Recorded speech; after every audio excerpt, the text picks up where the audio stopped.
Hello everybody, welcome back. If you're new here, this is NIOS Made Easy.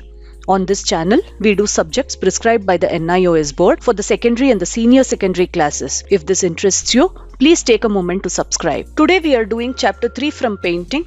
This is history and appreciation of art from the 13th century AD to the 18th century AD. This is for the secondary board. This is similar to chapter 1 and 2. For a very quick recap, in chapter 1, we saw artifacts from 3000 BC to 600 AD. We saw the dancing girl. We saw Rampurva bull capital done during the Mauryan period. And we saw Black Princess done during the Gupta Vakataka period. I'll leave a card to this somewhere above here. In chapter 2, we saw artifacts from the 7th century AD to the 12th century AD. Here we saw Arjuna's penance, also called Gangavatarana. Then we saw Krishna supporting Mount Govardhana done during the Hoysala period. And then we saw Surasundari done by the king from the Ganga dynasty done during the 12th century AD. I'll place a link to this video also above somewhere here. Today, moving on to chapter 3, we are looking at artifacts from the 13th century AD to the 18th century AD. We have Srinagar, which is from the Guler school of painting, done during the 18th century AD. Then we have Kalpasutra, which is a Jain miniature painting, done during the 15th century AD.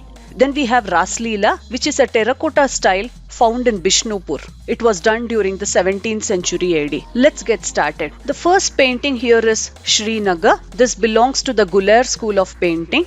It was done during the 18th century AD. This painting uses the tempera method of painting, where colors are. This painting uses the tempera method of painting. It is an example of the Guler painting. Sometimes it is also referred to as the Pahari school of painting. Sometimes it is also referred to as a Rajput painting. In this painting, you can see that a bride is getting ready for her wedding.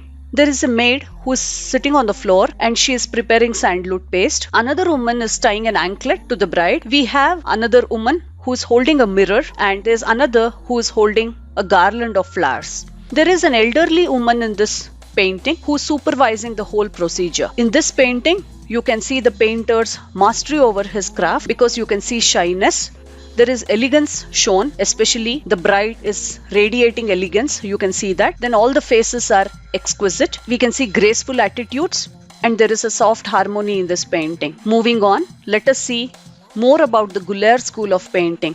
Guler is a small state near the Kangra Valley. It is one of the most important centers of the Pahari school of paintings. That is why we also sometimes interchangeably refer to this painting as the Guler school of painting. This is a style that flourished somewhere between 1450 AD and 1780 AD. The Guler school of paintings are characterized by genuine romanticism, which we can see in these paintings. We can see themes of Radha and Krishna. You see themes around Ramayana and Mahabharata as well. We also see some royal portraits and court scenes. These paintings are characterized by exquisite faces. They have graceful attitudes, and we can see a very soft harmony of colors. Therefore, based on the place where it originated, that is Guler, this style of painting is also called as the Guler school of painting, or it's also called as the Pahari school of painting. We use these terms interchangeably. The next painting is called Kalpasutra.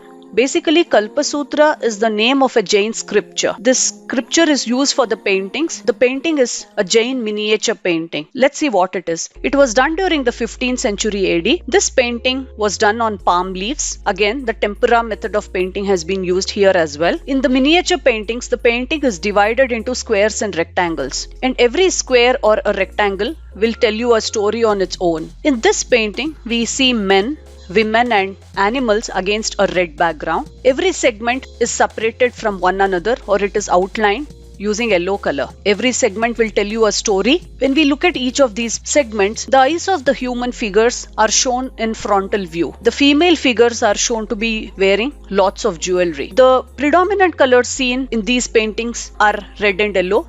You can also see gold and silver colors as well.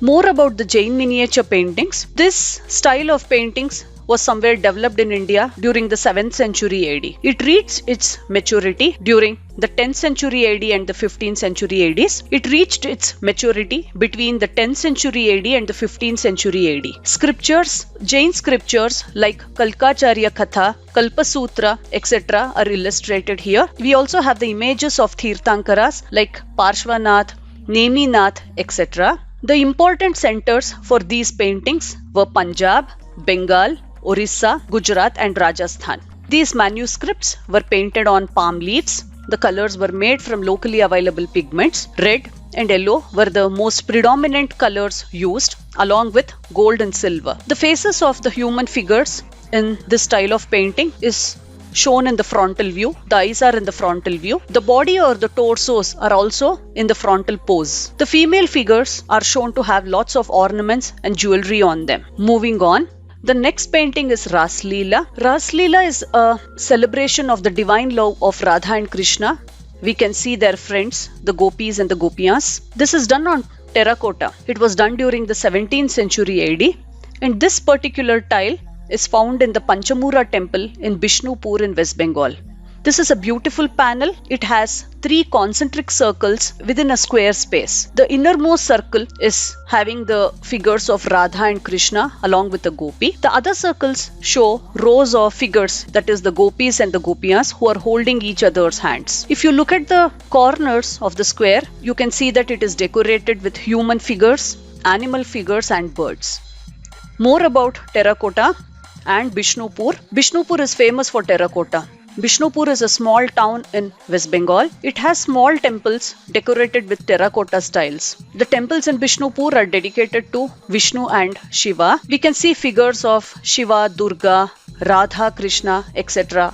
along with other characters of Ramayana and Mahabharata in these temples. The themes that are on each of these tiles show the religious traditions that was followed during those times. With this, we have seen the 3 artifacts explained in this chapter. Now let us move on to looking at some of the questions that have come in the previous year board papers. This is the first question. Trace the development of art after the 12th century AD in India. After the decline of the powerful ruling dynasties in different parts of India, there were no large-scale projects that were taken up. There were very few temples that were constructed in Rajasthan, Bengal and Orissa. Around 12th century AD was the time of the Muslim rule. So the Muslim rulers did not patronize sculptural art. Therefore, this period enriched the Indian art with manuscripts. These scripts are written in beautiful calligraphic art, leaving some space for illustrations. Temple architecture also developed during this time in some parts of India. Paintings became smaller in size, like the Jain, the Buddhist and the Hindu illustrated manuscripts. The next question. Name one region of the Pahari school of painting and describe one of the paintings of the school. One region of the Pahari school of painting is Guler. This is an important painting and that belongs to the Guler school of painting. One region that is famous for the Pahari school of painting is Guler.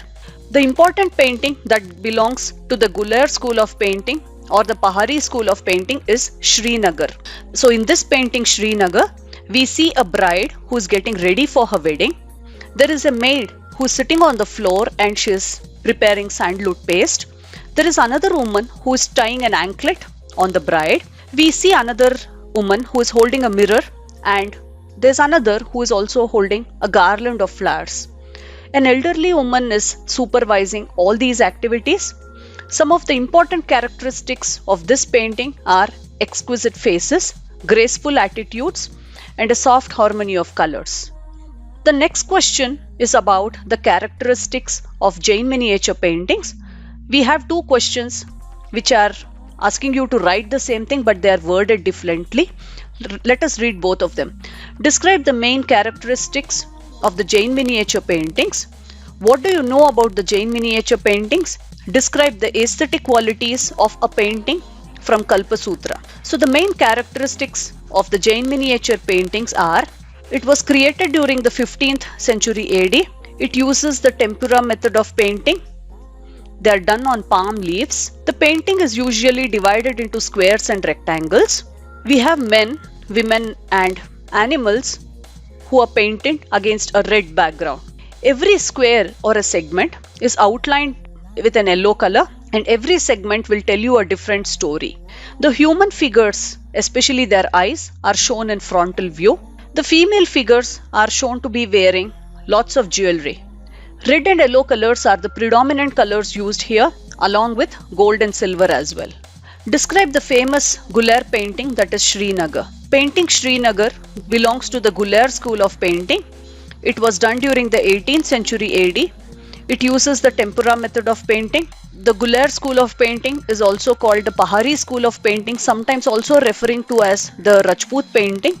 So the painting Srinagar is an example of this. In this, we have just read this, but I'll read it again. We have a bride getting ready for her wedding. There is a maid who is preparing sandalwood paste on the ground. Another woman is tying an anklet to her. There is one holding a mirror and there is another holding a garland of flowers. And there is an elderly woman who is supervising the whole procedure. This painting shows the painter's mastery over his craft because it shows shyness. There is elegance shown in this painting because the bride is radiating elegance. The faces are exquisite. The attitudes are graceful and there is a soft harmony of colors. Moving on to the next question. This is on terracotta. So what do you mean by the term terracotta? Describe the famous temple, that is the Panchamura temple, and the terracotta Rasleela. What is terracotta? And describe one temple which is embellished with terracotta tiles. Terracotta is clay. It is brownish red clay and it has to be baked. Baking this terracotta clay will make it harder and it is used to make items like pots, statues, jewelry and tiles. Rasleela is a terracotta tile. In this, you can see the celebration of divine love of Radha and Krishna along with their friends, gopis and gopiyas. It is done on terracotta. It was done during the 17th century AD. You can see Rasleela in the Panchamura temple in Bishnupur in West Bengal. This temple is, this beautiful panel has 3 concentric circles all within a square space. The middle circle or the innermost circle has Radha and Krishna along with a gopi. The other 2 circles have rows of figures or gopis and gopiyas who are holding their hands. All the 4 corners of the square is decorated with human figures, animal figures and birds. With this, we have come to the end of this chapter. We saw 3 artifacts, that is Srinagar, Kalpasutra and Rasleela, and we also saw some of the questions that have come from the previous year board papers. Thank you for watching this video. If you found this video useful, please do give it a like. Request you to share it with your friends who might also benefit from this video. If you would like to see more such content, please do leave a comment in the comment section below and please do subscribe to watch more such videos. Thank you again.